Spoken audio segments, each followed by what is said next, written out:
আসসালামু আলাইকুম সবাইকে।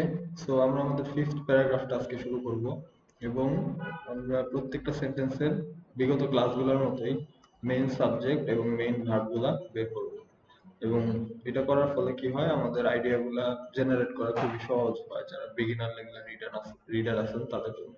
ওকে, দেন আমরা শুরু করি। আমরা মেইন সাবজেক্ট আর মেইন একটা ভার্ব খুঁজবো, তাই না, প্রত্যেকটা সেন্টেন্সে। ওকে, দ্য ব্রিটিশ, ব্রিটিশটা একটা নাউন। তো আপনাদের মনে হইতে পারে এটাই সাবজেক্ট, বাট আরেকটু আগায় দেখবেন যে এরপরে কি আরো কি নাউন আছে কিনা। দ্য ব্রিটিশ আয়রন, এটাও একটা নাউন। ইন্ডাস্ট্রি, এটাও একটা নাউন। অলসো না, অলসো নাউন না।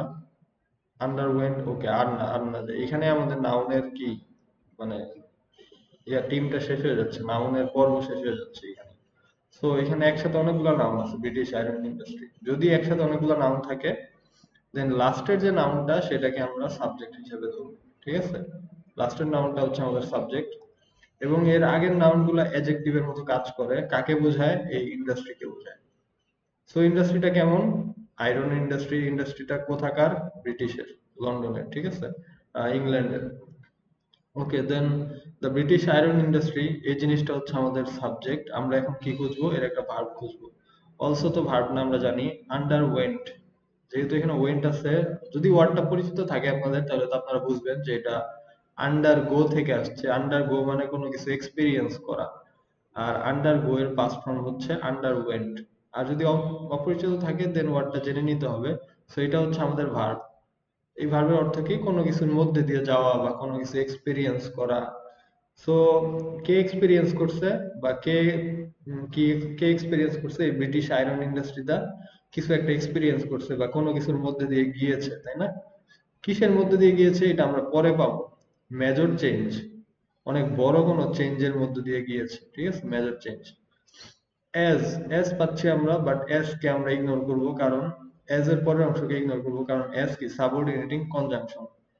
এর মধ্যে আমাদের মেইন আইডিয়া নাই। মেইন আইডিয়া হচ্ছে আমাদের এই সাবজেক্ট আর এই ভার্বের মধ্যে, এবং এই মেইন আইডিয়াটাকে সাপোর্ট করতেছে আমার এই সাবঅর্ডিনেটিং কনজাংশন, ঠিক আছে। এই সাবঅর্ডিনেটিং কনজাংশন আমাদের মেইন আইডিয়াটাকে আরেকটু বিস্তারিত ভাবে সাপোর্ট করে। তো আমরা মেইন আইডিয়াটা লিখে ফেলি। দ্য ব্রিটিশ আয়রন ইন্ডাস্ট্রি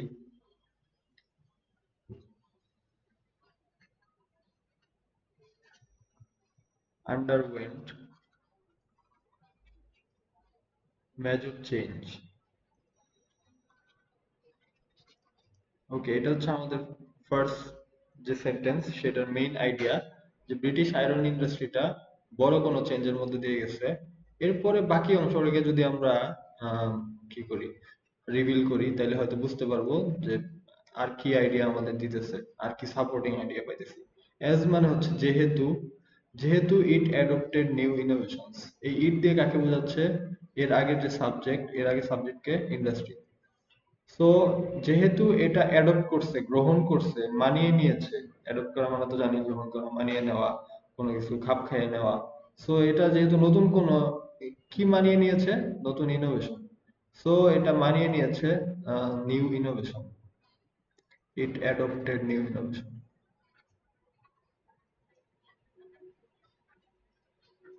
এটা নতুন কিছু ইনোভেশনের সাথে মানিয়ে নিয়েছে বা গ্রহণ করেছে, ঠিক আছে। সো ব্রিটিশ আয়রন ইন্ডাস্ট্রি নিয়ে কথা হচ্ছে স্পেসিফিক্যালি। ব্রিটিশ আয়রন ইন্ডাস্ট্রিটা কিছু পরিবর্তনের মধ্যে দিয়ে গিয়েছে। এবার আমরা যাই আমাদের সেকেন্ড সেন্টেন্স। ওকে, আমাদের সেকেন্ড সেন্টেন্সটা শুরু হচ্ছে চিফ। চিফ মানে তো জানি আমরা প্রধান বা অনেক বেশি গুরুত্বপূর্ণ। ওকে, চিফ হচ্ছে একটা নাউন, মানে কোনো একটা জিনিস গুরুত্বপূর্ণ হলে সেটাকে চিফ বলা যায়। চিফ, এরপরে পাচ্ছি আমরা কি? অ্যামাং, তাই না? Among the new technique. Among হচ্ছে প্রিপোজিশন, তো প্রিপোজিশনের পরে আমাদের কি পাচ্ছি? নাউন। যতক্ষণ নাউন পাবো ততক্ষণ আমরা বাদ দিতে থাকি। ওকে, বাদ দিলাম। এরপরে ওয়াজ পাচ্ছি, তো এখন আর বাদ দেওয়া যাবে না।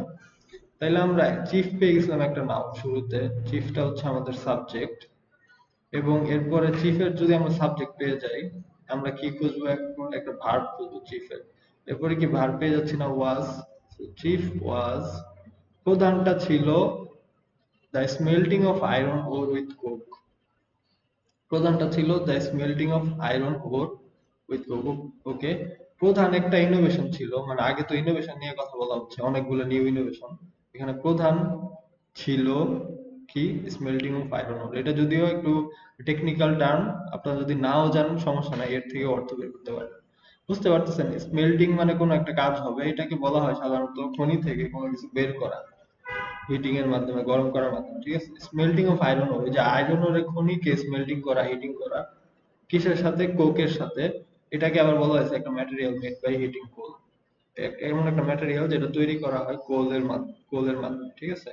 সো সেকেন্ড সেন্টেন্সের মেইন আইডিয়া হচ্ছে প্রধান আবিষ্কারটা নিয়ে কথা বলা হচ্ছে, chief was something.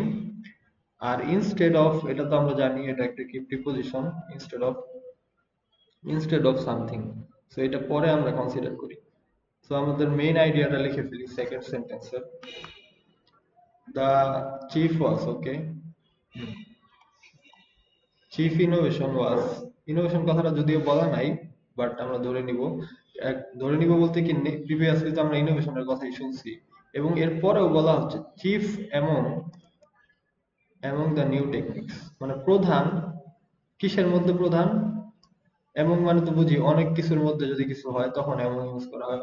Among the new technique, নতুন টেকনিক গুলার মধ্যে প্রধানটা হচ্ছে was is smelting of iron ore. Smelting, স্মেল্টিংটা কিসের? Of iron ore. আয়রন ওরের স্মেল্টিং কার সাথে করা হয়? কোকের সাথে। এগুলো খুবই হাবিজাবি ডিটেলস, যাই হোক এগুলো আমরা যদি কনসিডার না করি আমাদের কোনো সমস্যা নেই। একটা চিফ ইনোভেশনের কথা বলা হচ্ছে যেটা ছিল স্মেল্টিং অফ আয়রন ওর। এবং এইখানে আরেকটা জিনিস আমরা বাদ দিয়ে রাখছি, সেটা আমরা কনসিডার করতে পারি, instead of traditional charcoal. Instead of, okay, instead of মানে কি? পরিবর্তে, instead of traditional charcoal.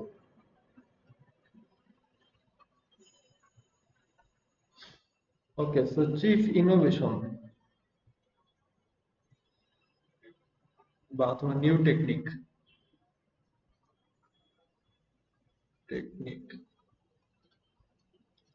So প্রধান যে টেকনিকটা ছিল সেটা ছিল এই আয়রন ওরকে স্মেল্টিং করা, কিসের সাথে? কোক নামক একটা জিনিসের সাথে। কোকটাও সাধারণত একটা কয়লা জাতীয় একটা কিছু একটা, এটার সাথে, instead of traditional charcoal, traditional কোনো কয়লা ব্যবহার না করে। সো এখানে প্রধান ইনোভেশন নিয়ে কথা হচ্ছে।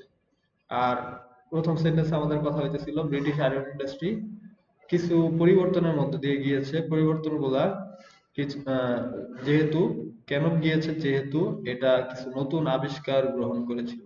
সো নতুন আবিষ্কারগুলোর কথাই আমাদের সেকেন্ড সেন্টেন্সে বলা হচ্ছে, যে নতুন আবিষ্কারগুলোর মধ্যে প্রধান আবিষ্কার ছিল এই যে আয়রন ওর থেকে কিছু একটা করা, ঠিক আছে। আয়রন ওর থেকে আয়রন বের করা, গরম করার মাধ্যমে, কিছু করার মাধ্যমে, কিসের পরিবর্তে? আমাদের গতানুগতিক যে কয়লাগুলো আছে এগুলা ব্যবহার করার পরিবর্তে। সো এটা ছিল একটা নতুন আবিষ্কারের কথা। এবার আমরা যাই আমাদের third sentence, this method was cheaper and produce metals. Okay, this method, এটাই তো আমাদের নাম একটা, তাই না? দিস মেথড, এই পদ্ধতি, এটা আমাদের একটা সাবজেক্ট হিসেবে কাজ করতেছে, যেহেতু নাউন এবং এর এর আগে কি নাই, কোনো প্রিপোজিশন নাই। সো এই হচ্ছে আমাদের সাবজেক্ট। দিস মেথড ওয়াজ চিপার, এটা ছিল কি? সস্তা।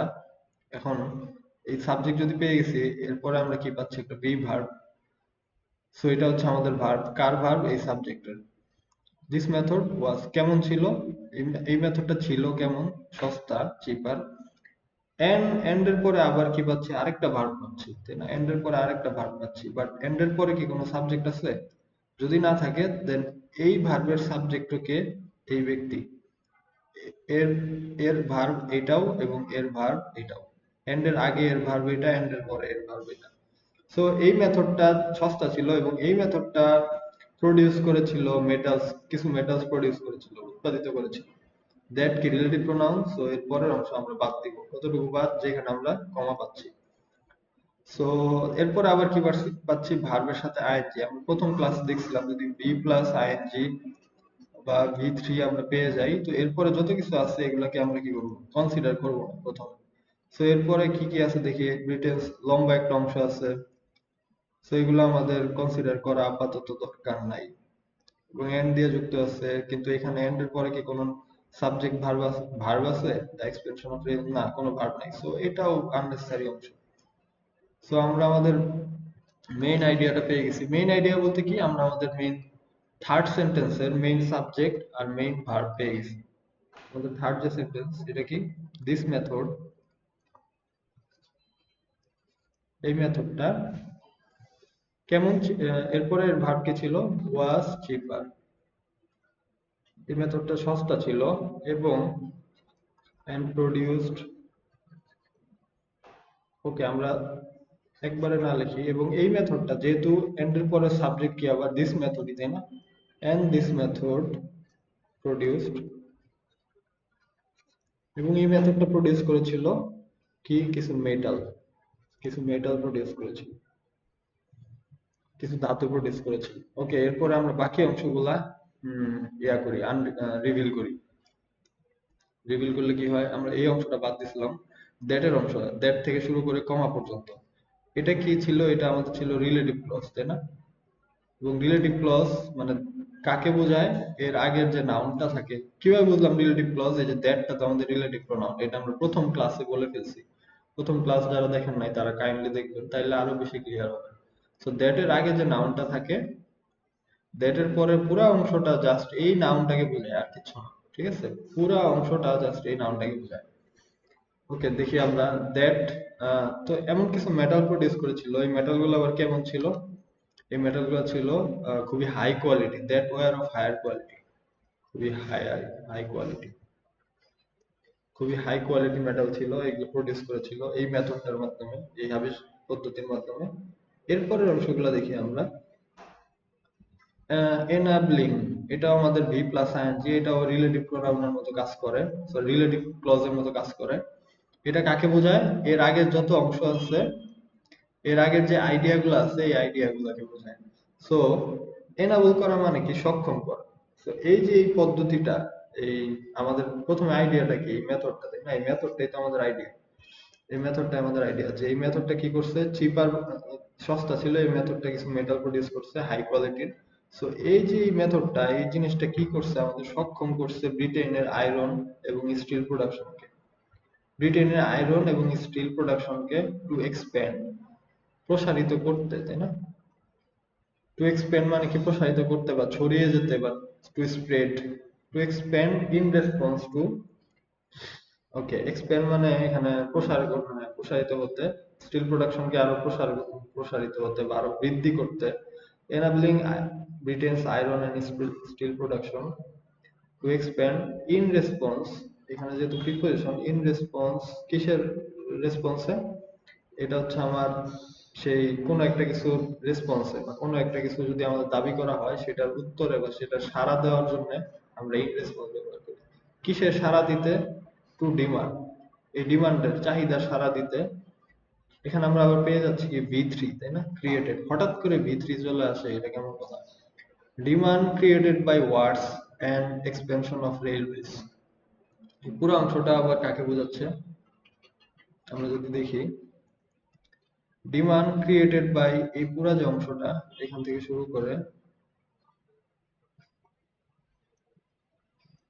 এই পুরো অংশটা কাকে বোঝাচ্ছে, এই নাউনকে। যদি আমরা ভি3 পাই, ভি ভার্বের সাথে আইএনজি অথবা ভি3 পাই, এবং এরপর লম্বা যে অংশটা থাকে, এ সাধারণত এর আগের আইডিয়া, কোন আইডিয়া হইলেও থাকে, আইডিয়াকে বোঝায় না, যদি আগে কোনো নাউন থাকে, তো এই নাউনকে বোঝায় এই পুরা অংশটা, ঠিক আছে। সো আমরা এখানে দেখি পুরো অংশটা কাকে বোঝাচ্ছে, এই এই ডিমান্ডটা কি ছিল, ডিমান্ডটা কে তৈরি করছিল, এখানে বলা হচ্ছে ডিমান্ডটা তৈরি হয়েছিল, which was created, এই ডিমান্ডটা তৈরি হয়েছিল কার দ্বারা, নেপোলিয়নিক ওয়ার, নেপোলিয়নিক যুদ্ধ দ্বারা তৈরি হয়েছিল, এবং দ্য এক্সপেনশন অফ রেলওয়েজ, এবং রেলওয়ের যে এক্সপেনশন ছিল 1830 সাল অবধি, ওই এক্সপেনশন এর কারণে কি হয়েছিল, এই ডিমান্ডটা আমার তৈরি হয়েছিল, ঠিক আছে। So this is the complete idea. এই ডিমান্ডটা তৈরি হয়েছিল এই যুদ্ধের কারণে, এবং রেলওয়ের যে বৃদ্ধি ঘটেছিল, এক্সপেনশন হয়েছিল 1830 এর মধ্যে, সেটার কারণে একটা ডিমান্ড তৈরি হয়েছিল। এই ডিমান্ডে সাড়া দিতে এই ব্রিটিশ আয়রন ইন্ডাস্ট্রি আর স্টিল প্রোডাকশনটা চেষ্টা করেছিল বা সক্ষম হয়েছিল। এবং কোন জিনিসটা সক্ষম করেছিল, এই যে মেথডটা, এই নিউ ইনোভেশন গুলা, ঠিক আছে, নিউ ইনোভেশন গুলা এই জিনিসটাকে সক্ষম করেছিল। ওকে, বাট এগুলো আমাদের মেইন আইডিয়ার মধ্যে না, ঠিক আছে? এই যে এত লম্বা লম্বা জিনিস আমি দাগায় রাখলাম, এটা আমাদের মেইন আইডিয়ার মধ্যে না। কারণ কি, আপনি যদি সব বাদ দিয়ে দেন, আগের যত কিছু আছে সব বাদ দেন, শুধু এতটুকু রাখেন, আপনি কি পুরা এই সেন্টেন্সের মিনিং বের করতে পারবেন? মিনিং মাথায় আসবে? Created by Napoleonic wars and expression of US, কিচ্ছু আসবে না। কিন্তু আপনি যদি জাস্ট এতটুকু রাখেন এবং আপনি বাকি সব বাদ দিয়ে দেন, কোনো সমস্যা নাই, দেখবেন আপনি এই সেন্টেন্সে একটা ক্লিয়ার মিনিং পাচ্ছেন, তাই না? যদি এগুলা ডিটেলস আপনার নাও থাকে। যেমন দেখেন, আমরা অলরেডি এখান থেকে পাইতেছি যে এই মেথডটা ছিল সস্তা, এই মেথডটা কিছু হাই কোয়ালিটি মেটাল প্রডিউস করছিল, ঠিক আছে? এবং এরপরে আরো কিছু ডিটেলস বলা হচ্ছে যে এই মেথডটা প্রোডাকশন বৃদ্ধি করছিল, তাই না? প্রোডাকশন এক্সপ্যান্ড করছে, প্রোডাকশন এক্সপ্যান্ড করছে। এটা খুবই নগণ্য একটা ডিটেল, যদিও মেইন আইডিয়ার সাথে খুব একটা কানেক্টেড না। এই মেথডটা কি করছে, প্রোডাকশন এক্সপ্যান্ড করছে। এবং এই প্রোডাকশনটা কিসের ছিল, বা কিসের কারণে আসছিল? একটা ডিমান্ডের কারণে। এবং ডিমান্ডটা কোত্থেকে আসছিল? একটা যুদ্ধ এবং রেলওয়ে যে বৃদ্ধি পাচ্ছিল, এটার কারণে। সো এগুলো হচ্ছে কমপ্লিটলি একটু মানে লেস নেসেসারি জিনিস, ঠিক আছে? মেইন ইম্পর্টেন্ট জিনিস হচ্ছে আমার এই যে এই main subject verb, main subject verb okay. আমরা এখন জাস্ট দেখি এই কয়েকটা জিনিস দিয়ে আমরা কিভাবে পুরো প্যারাগ্রাফের আইডিয়া বের করে ফেলতে পারি। মাত্র 3টা সেন্টেন্স, তাই না? বাট দেখেন কত কিছু দিয়ে রাখছে 3টা সেন্টেন্স। সো প্রথম সেন্টেন্সটা ছিল যে ব্রিটিশ আয়রন ইন্ডাস্ট্রি কি করছে আমার। হ্যাঁ, ব্রিটিশ আয়রন ইন্ডাস্ট্রি কিছু পরিবর্তন এবং নতুন আবিষ্কার, তাই না? নতুন আবিষ্কার এবং কিছু পরিবর্তন, এগুলোর মধ্যে দিয়ে ব্রিটিশ আয়রন ইন্ডাস্ট্রি গিয়েছিল। এরপরে ছিল নতুন আবিষ্কার, প্রধান আবিষ্কার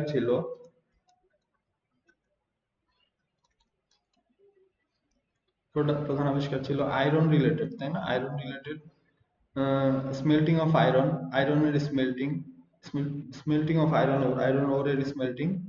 এবং এটা ট্র্যাডিশনাল চারকোল ব্যবহার করা বন্ধ করেছিল। প্রধান আবিষ্কার নিয়ে কথা হচ্ছে। এবং এই আবিষ্কারের কারণে কি হচ্ছে, this method was cheaper and this produced metal.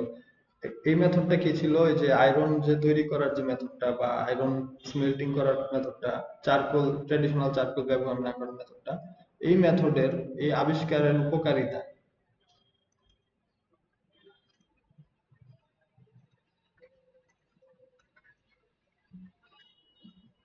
উপকারিতা না, কারণ এটা চিপার ছিল, সস্তা ছিল, এবং এটা হাই কোয়ালিটি মেটাল প্রডিউস করতো। এবং এর কারণে কি হয়েছে, প্রোডাকশন বৃদ্ধি পাইছে, যেটা ডিমান্ডকে রেসপন্স করতে পারছে, ডিমান্ডের ডাকে সাড়া দিতে পারছে, চাহিদার ডাকে সাড়া দিতে পারছে। চাহিদাটা তৈরি হয়েছিল যুদ্ধ, রেলওয়ে, হাবিজাবি। যাই হোক, এতটুকু ইম্পর্টেন্ট। তো আমাদের এই 3টা জিনিস থেকে আমরা এখন তো ক্লিয়ার যে একটা আবিষ্কার, ব্রিটিশ আয়রন ইন্ডাস্ট্রি কিভাবে পরিবর্তন হয়েছে, তাই না? নতুন পরিবর্তন আবার কোথায় ছিল? আয়রন ইন্ডাস্ট্রিতে। যে যে কোনো জায়গায় আয়রন ইন্ডাস্ট্রি, যেহেতু আয়রন নিয়েই কথা হচ্ছে, তাই না? সো আয়রন ইন্ডাস্ট্রির, কি বলবো, বলা যায় আয়রন ইন্ডাস্ট্রিতে কি হয়েছে, একটা innovations in iron industry, innovations innovations আবিষ্কারগুলা ইন আয়রন ইন্ডাস্ট্রি,